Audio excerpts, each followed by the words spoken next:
Pemirsa, Kementerian Kesehatan mengingatkan meningkatnya risiko kejadian luar biasa atau KLB penyakit menular di lokasi pengungsian korban banjir dan longsor di Aceh, Sumatera Utara, dan Sumatera Barat. Mobilitas penduduk yang tinggi, keterbatasan akses layanan kesehatan, serta penurunan cakupan imunisasi dalam situasi bencana berpotensi memicu KLB, khususnya penyakit yang dapat dicegah dengan imunisasi. Kementerian Kesehatan meminta pemerintah daerah memperkuat pemantauan penyakit menular secara intensif serta berkelanjutan.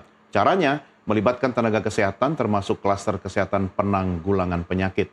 Kementerian Kesehatan juga menerjunkan tenaga cadangan kesehatan dari pusat krisis kesehatan yang terdiri dari 1 orang dokter, 2 orang perawat, 1 tenaga farmasi, 1 orang tenaga logistik, 1 orang petugas administrasi, serta 1 pengemudi ambulans.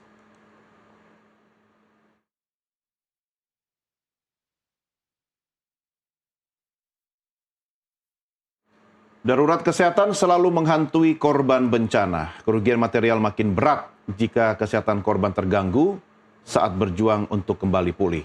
Lalu bagaimana pencegahan terhadap potensi darurat kesehatan yang biasa dibungkus dengan nama kejadian luar biasa ini? Kami ajak Anda untuk berbincang dengan narasumber kami yang sudah kami hadirkan di studio adalah pakar manajemen kesehatan masyarakat saat bencana, Dr. Abidin Syah Siregar. Dan kita juga sudah terhubung melalui sambungan Zoom dengan Wali Kota Sibolga, Ahmad Syukri Nazri Penarik. Selamat bergabung, Dok. Apa kabar, Dr. Abidin? Baik, Bung Sehat Doni. Ya? Terima kasih. Makin Sehat, keren luar aja. biasa. Awet muda. Terima kasih, walaupun hampir 70. Wih, luar biasa, Dr. Abidin. Kita sapa ada Pak Wali. Pak Syukri, apa kabar?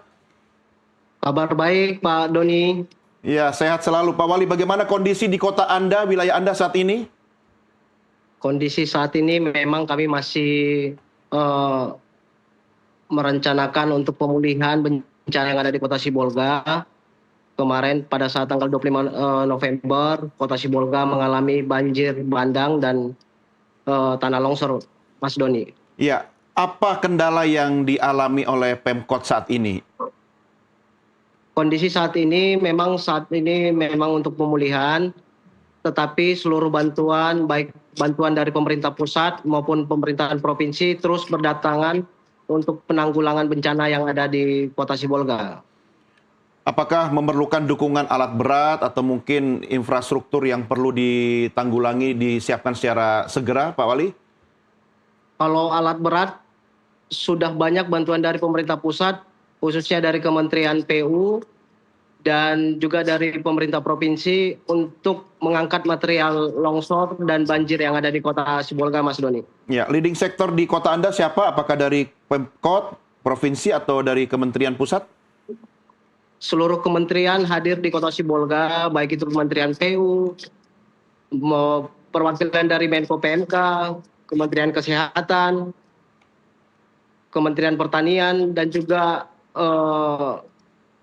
pemerintah provinsi juga hadir di Kota Sibolga, Mas Doni. Iya, Pak Wali, ini kalau semua pemangku kepentingan sudah turun ke kota Anda, yang paling penting koordinasinya nih. Jangan kebanyakan orang, malah ribet koordinasi, masyarakat jadi korban. Apa yang bisa Anda sampaikan?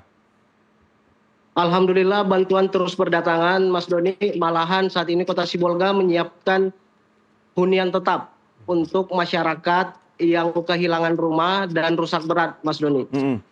Dan saat ini Kota Sibolga ada 425 unit rumah yang harus direlokasi, baik itu yang hilang maupun rusak berat. Dan alhamdulillah Bapak Presiden Prabowo telah mengalokasikan hunian tetap di Kota Sibolga sebanyak 200 unit dari Menteri Perumahan Kawasan Permukiman, Mas Doni, yang akan groundbreaking pada hari Minggu ini, Mas Doni. Ya. Pak Syukri, bagaimana kondisi kesehatan warga Anda saat ini? Kita berharap warga tidak terkena penyakit ya. Kalau kondisi kesehatan, alhamdulillah masyarakat Kota Sibolga tidak ada kendala kesehatan karena memang bantuan kesehatan terus datang, obat-obatan juga datang, dokter juga datang, baik itu dari universitas yang ada fakultas kedokterannya, Universitas Muslim Indonesia, Universitas Islam Sumatera Utara, dan juga dari Kementerian Kesehatan juga memberikan bantuan obat-obatan, Mas Doni. Tapi memang kendalanya air bersih juga memang belum sepenuhnya pulih di Kota Sibolga. Tapi pemerintah hadir untuk memberikan air bersih, mendistribusikan air bersih kepada seluruh masyarakat, Mas Doni, Iya. khususnya di posko-posko. Ya, dan yang lebih penting Wali Kota Sibolga sudah hadir di tengah-tengah masyarakat. Kami sempat mencari-cari Pak Wali nih selama 3 hari, entah kemana. Alhamdulillah sudah bisa bersama lagi gitu. Pak Wali itu Siap, Mas sempat lost connect ya, tidak bisa berkomunikasi. Meski sudah viral beritanya di mana-mana, apa yang bisa Anda bagikan pengalaman Anda ketika tidak bisa terhubung dengan keluarga Anda? Jadi kondisinya memang pada saat tanggal 24 November saya menghadiri undangan Pak Gubernur di Provinsi Sumatera Utara. Malamnya saya harus pulang ke Kota Sibolga, tetapi memang hari Selasa pagi saya terjebak di Tapanuli Utara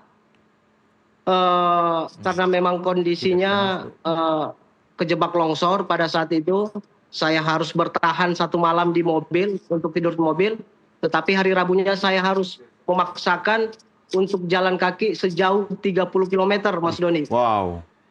30 km selama 3 hari. Alhamdulillah hari Jumat saya berada di Kota Sibolga dan langsung rapat dengan stakeholder terkait Forkopimda untuk penanggulangan bencana yang ada di Kota Sibolga. Dan memang pada saat saya hilang, ada Pak Wakil Wali Kota Sibolga yang menyiapkan semua sehingga masyarakat bisa ditangani pada saat bencana tersebut, Mas Doni.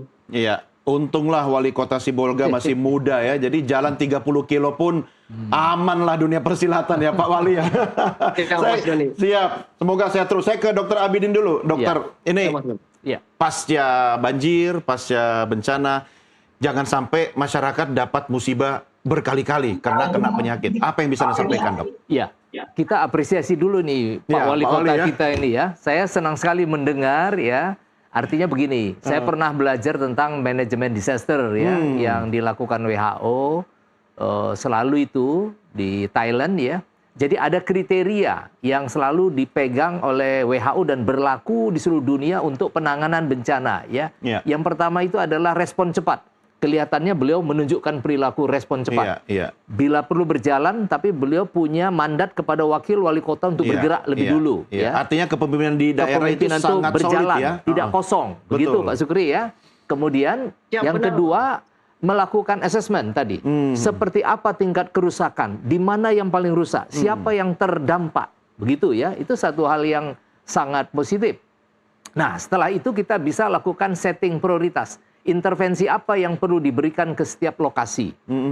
Dan di bidang kesehatan, ada hal yang harus diperhatikan oleh para penyelenggara penanganan bencana, bahwa kalau fisik yang namanya tempat kejadian itu relatif tidak terlalu berubah ya, kecuali alam mengalami gangguan kembali ya. Gangguannya apa? Hujan yang Iya. tidak berhenti ya. Tetapi ada hal yang bukan makin membaik atau diam, tapi makin memburuk, yaitu kesehatan. Iya, iya. Kesehatan itu semakin memburuk.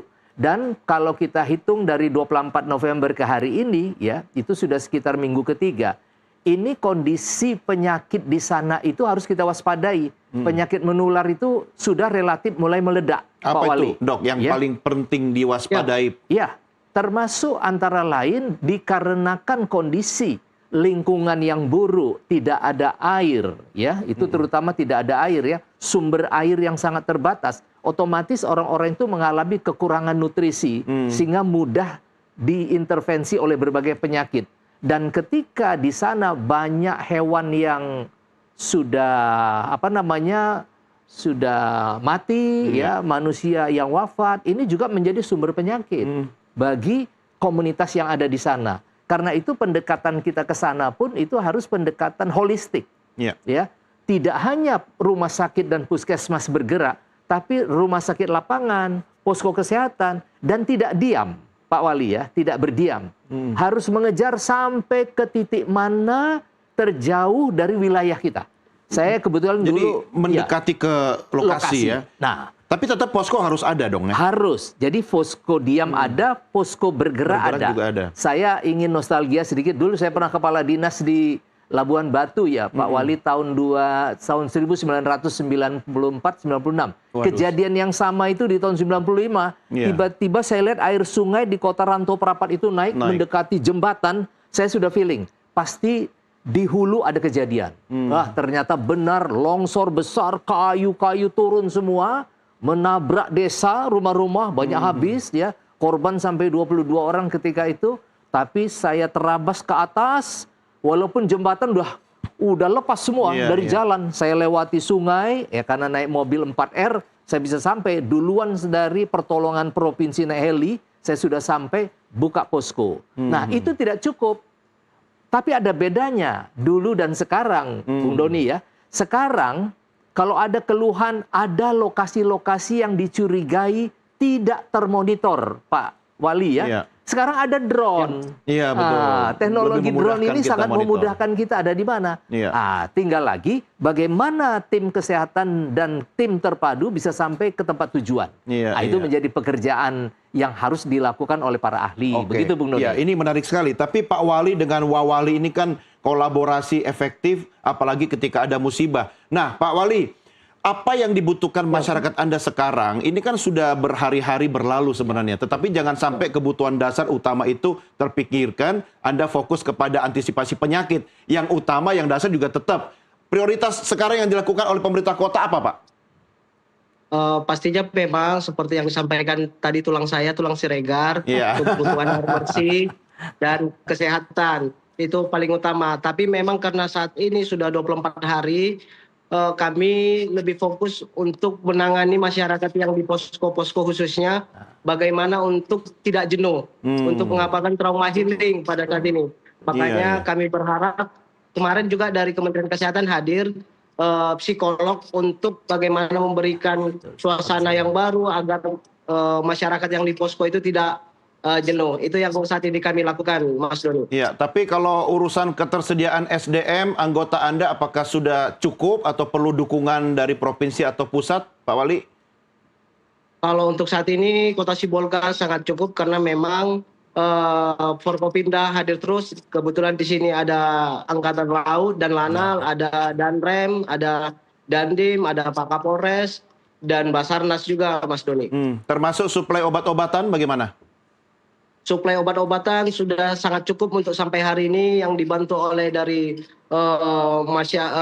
bantuan dari Kementerian Kesehatan, dari bantuan dari Dinas Kesehatan Provinsi, dan juga dari donatur-donatur yang memberikan bantuan kepada Kota Sibolga, Mas Dono. Iya, tapi belum ada peningkatan angka yang signifikan terhadap data masyarakat Anda yang terkena penyakit ya, Pak Wali ya?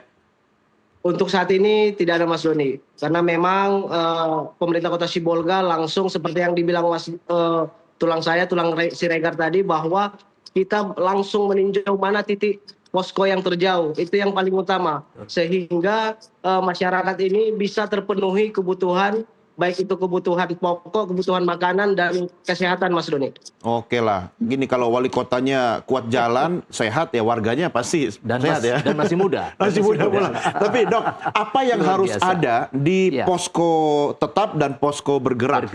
Bentuknya apakah memang itu semacam pertolongan pertama atau ada infrastruktur minimum yang harus disiapkan di situ? Dua-duanya. Jadi memang dia harus punya konsep rujukan.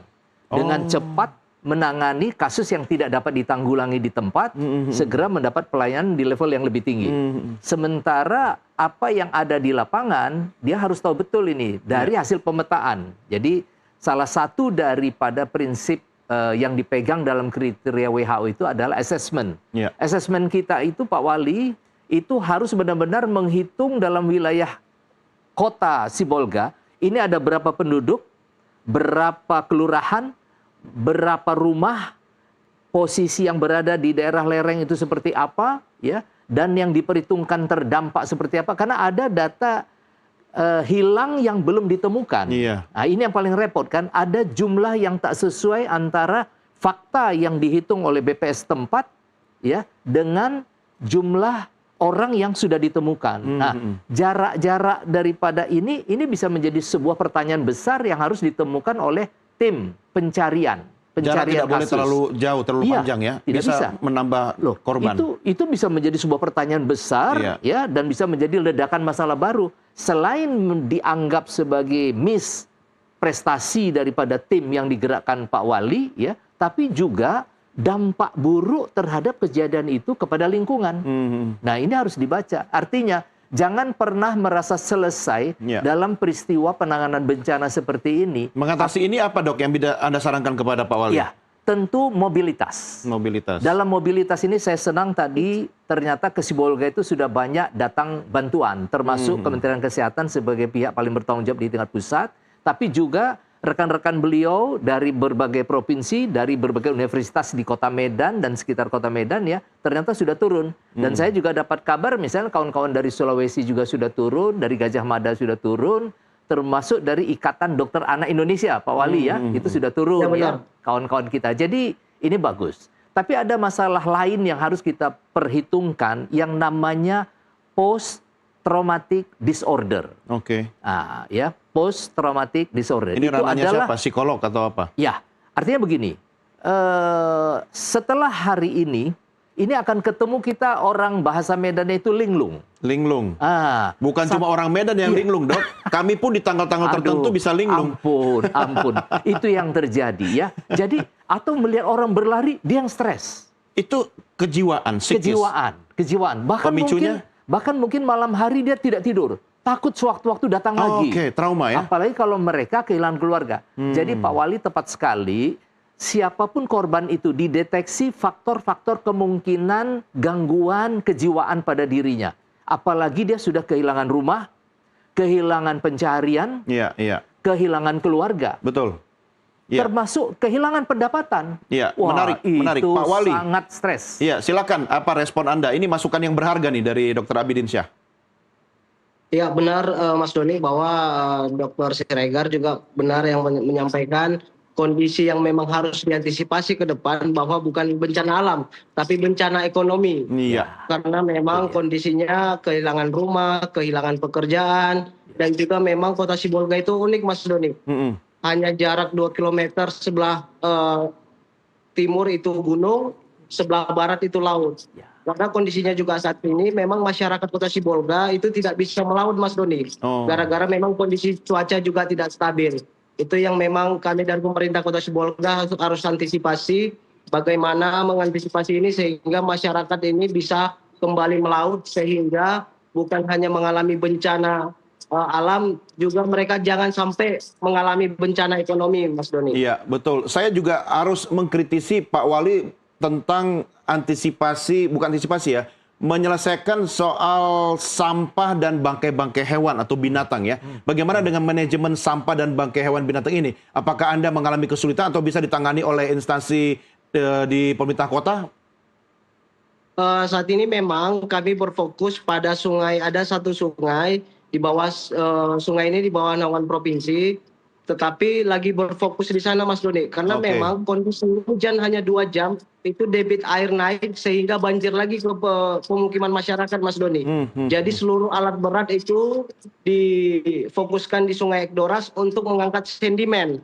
Baru nanti kami beralih ke material-material longsor yang sudah memang menumpuk pada saat ini Mas Doni. Tetapi memang kondisinya kalau material yang menumpuk itu memang tidak ada ancaman bagi masyarakat. Hanya Sungai Ekdoras yang menjadi ancaman bagi masyarakat, Mas Doni. Iya, artinya itu prioritas ya. Dr. Abidin, prioritas, Mas Doni. Apakah dalam kondisi seperti ini ada yang namanya kelompok-kelompok rentan yang tetap harus diprioritaskan atau seperti apa? Iya, kelompok rentan itu ada ya, termasuk ibu hamil ya.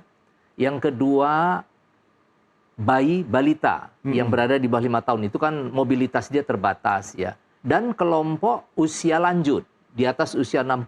Jadi Pak Wali tolong dilihat di data keluarga yang dibuat oleh BKKBN yang disebut dengan Kementerian Kependudukan dan Pembangunan Keluarga. Di sana ada data dari setiap rumah tangga di Kota Sibolga di mana ada lansia. Dan itu dimonitor bagaimana kondisi setiap lansia itu. Karena boleh jadi karena keterbatasannya baik bergerak, ya kan, maupun kecepatan menghindari sebuah bencana, dia serba terlambat. Pertanyaannya, apa kabar mereka semua ini? Apakah di bawah kendali dari dua pihak ini? Kesehatan, Dinas Kesehatan, dan Dinas KB. Nah, ini benar-benar harus turun bersama tentunya Dinas PU untuk membantu pencarian, ya, Dinas Kebakaran untuk membongkar wilayah yang mengalami sedimen berat tadi itu ya. Nah, itu Dok, satu ini hal yang perlu kan diperhatikan. kita tidak berharap bahwa masyarakat akan mengalami gangguan atau masalah kesehatan yang berat ya, sehingga harus dirujuk atau dilarikan ke rumah sakit yang Ya. fasilitasnya Ya. lebih tinggi, Baik. Ya, lebih baik. ya. Nah, kalau itu terjadi tetapi tidak bisa dirujuk, apa yang bisa dilakukan oleh fasilitas kesehatan setempat? Ya, tadi saya sudah sebut di awal, dalam kondisi seperti ini boleh jadi pelayanan kesehatan kita lumpuh. Lumpuh dikarenakan sedimen yang Kota Sibolga ini unik. Saya dulu tahun 2005 menangani bencana di Gunung Sitoli, Nias. Pusat penanganan kita, rujukan kita itu kalau ada apa-apa Sibolga, Di Sibolga, Pak Wali. betul. Jadi saya selalu antar pasien Iya. ke sana atau antar pasien ke tengah laut naik kapal USS Mercy yang dikirim oleh Wakil Presiden Amerika Al Gore ketika Iya. itu ya. Saya naik heli bawa pasien turunkan di sana. Nah, kalau bantuan dalam negeri itu ke Sibolga. Nah, pengalaman saya melihat peta Sibolga itu seperti yang dikatakan Pak Wali, itu posisi timurnya itu sangat curam, Pak Wali ya, sangat curam. Ya. Dan itu kalau terjadi apa-apa, itu Sibolga itu betul-betul dalam situasi yang sangat rentan. Nah, pertanyaannya sekarang, seberapa besar kondisi yang dialami oleh fasilitas kesehatan? Saya pikir kita harus jujur mengatakan pasti banyak gangguan fungsi, kan gitu ya. Nah, pertanyaan Bung Doni tadi sangat menarik.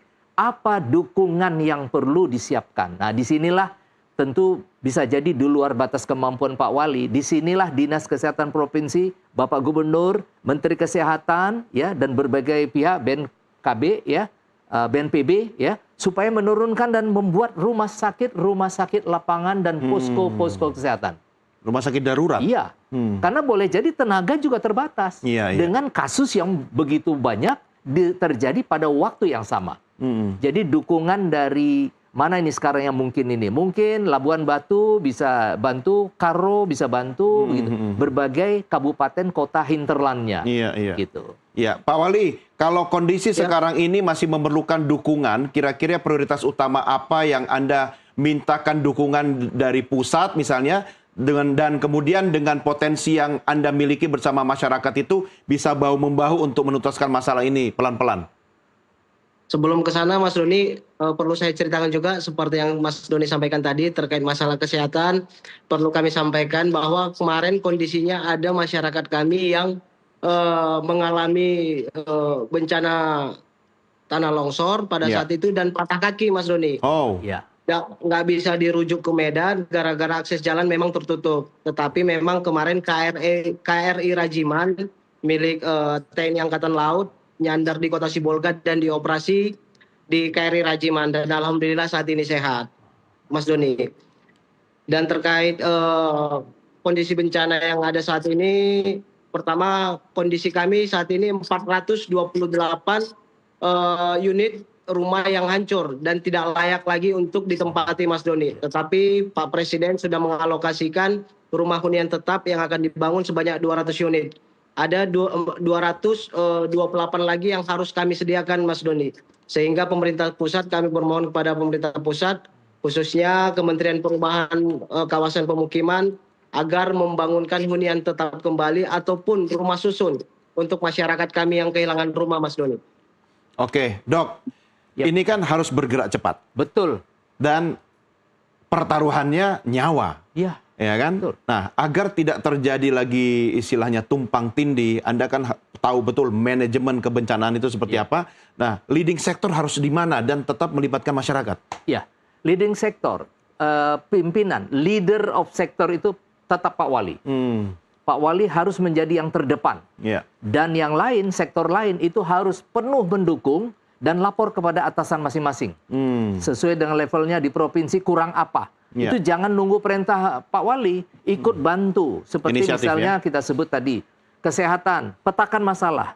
Seperti apa lebih dan kurangnya. Apa yang kurang? Oh banyak. Bisa tenaga, bisa kendaraan, bisa obat-obatan, ya, dan termasuk ahli. Tentu sekarang ada kejadian yang tidak tahu kita berapa orang yang mengalami trauma fraktur, patah kaki atau patah apa begitu di atas sana. Kita tidak tahu. Ini harus dijelajahi. Tetapi tidak mungkin petugas kesehatan yang naik. Ini mesti petugas yang ahli, ya, yang naik ke atas. Dan itu tentu ada caranya menurunkan atau mengangkat petugas naik ke atas. Ini kita berada di wilayah bergunung, ya. bukan daerah datar seperti waktu saya nangani tsunami di Aceh itu daerah datar semua gitu. Iya, Ini kita bermasalah dengan gunung dan kita juga bisa terancam. Artinya memang mesti tenaga ahli. Iya. Nah, apalagi yang perlu kita dapatkan? Data.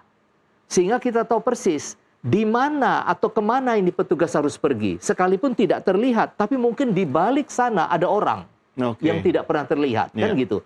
Jadi titik-titik pemetaan ini bisa dibantu dengan drone berdasarkan data yang dimiliki oleh sektor yang lain. Iya, disinilah Jadi, teknologi kesehatan sangat disinilah membantu teknologi kesehatan dan orang-orang pintar bisa sangat membantu. Iya, gitu. Pak Wali dan Dr. Abidin, saya harus akhiri diskusi kita. Tapi untuk menutup diskusi kita, Pak Wali, apa yang bisa Anda sampaikan? Setidaknya ada optimisme dari Anda dan masyarakat Anda agar badai pasti berlalu. Silakan, Pak Sukri. Betul. Terima kasih Mas Doni. Pastinya kami dari pemerintah Kota Sibolga terus bekerja keras bagaimana untuk pemulihan pasca bencana yang terjadi di Kota Sibolga. Dan kami juga selalu berkoordinasi dengan pemerintah provinsi dan pemerintah pusat. Apa-apa yang perlu kami selesaikan dan apa-apa yang harus dibantu untuk di Kota Sibolga. Pastinya Kota Sibolga akan harus bangkit setelah bencana alam yang ada di Kota Sibolga. Dan seperti yang saya bilang tadi Mas Doni, bahwa tantangan terbesar ke depannya adalah agar masyarakat Kota Sibolga tidak mengalami bencana ekonomi. Sehingga kami juga berdoa untuk alam yang ada kondisinya saat ini cepat berlalu sehingga masyarakat kami, masyarakat Kota Sibolga bisa kembali beraktivitas untuk melaut, mencari nafkah di laut. Dan kami juga berharap situasi tetap aman sehingga bisa kembali normal dalam menjalani kehidupan sehari-hari, Mas Doni. Iya, Dok, saran singkat Anda bagi warga dalam kondisi ini apa? Ya, saya pikir mari masyarakat pemerintah daerah dan masyarakat itu harus bersama. Tidak saling menunggu, tidak saling menuduh sangat tidak tepat. Inilah solidaritas harus kita perlihatkan bersama bahwa kita sama-sama mengalami hal yang sama dan sama-sama mengatasinya bersama-sama. Oke, satu lagi saya mau tanya, apa rahasianya umur 70 kelihatan seperti 30? Itu termasuk, kalau teringat Sibolga termasuk makan ikan sombang. Nanti kita harus ke kotanya Pak Sukri ya. Betul. Pak Wali, ini tulangnya mau main ke sana nanti ya. Siap tulang Siregar, disiapkan ikan sombong sama panggang paca. Asik, mantap. Aku diajak pun ya. Siap. Terima kasih Pak Wali, terima kasih. Salam buat warga Anda. Terima kasih tulang Siregar. Jaga kesehatan selalu. Dr. Abidin, terima kasih. Siap. Sehat selalu. Terima kasih, Sampai Bung berjumpa Doni, lagi. Ya. Pemirsa, upaya penanganan kesehatan pasca bencana menjadi bagian penting dalam proses pemulihan bagi warga terdampak di berbagai daerah. Kondisi ini menegaskan bahwa penanggulangan bencana tidak hanya berfokus pada perbaikan fisik, namun juga pada pelindungan kesehatan masyarakat agar risiko penyakit dapat ditekan. Saya Doni De Keizer, mewakili rekan saya Nastiti Lestari, berterima kasih atas kebersamaan kita. Sampai jumpa. Merdeka! Mereka.